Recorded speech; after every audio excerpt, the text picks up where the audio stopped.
नमस्कार मंडळी. तर तुम्हाला माहितीच आहे गणेशोत्सव चालू आहे आणि त्यामुळे आम्ही केलेली होती सत्यनारायणाची पूजा. सो इथे आम्ही पूजा करत होतो आणि त्यानंतर मग अभिषेक केला.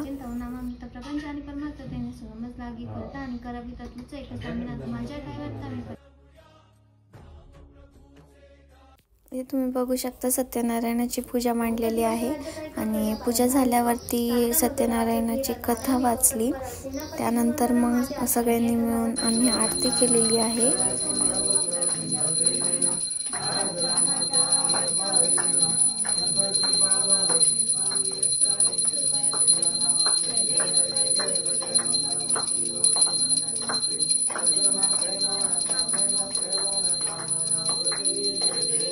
चांदीच्या ताटात खडी साखरेची खडी भागचंद पाटलांचं नाव घेते सत्यनारायण कोळी.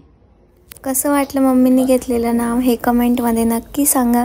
त्यानंतर सगळ्यांना दिला सत्यनारायणाचा प्रसाद आणि शेवटी झाली पूजेची सांगता.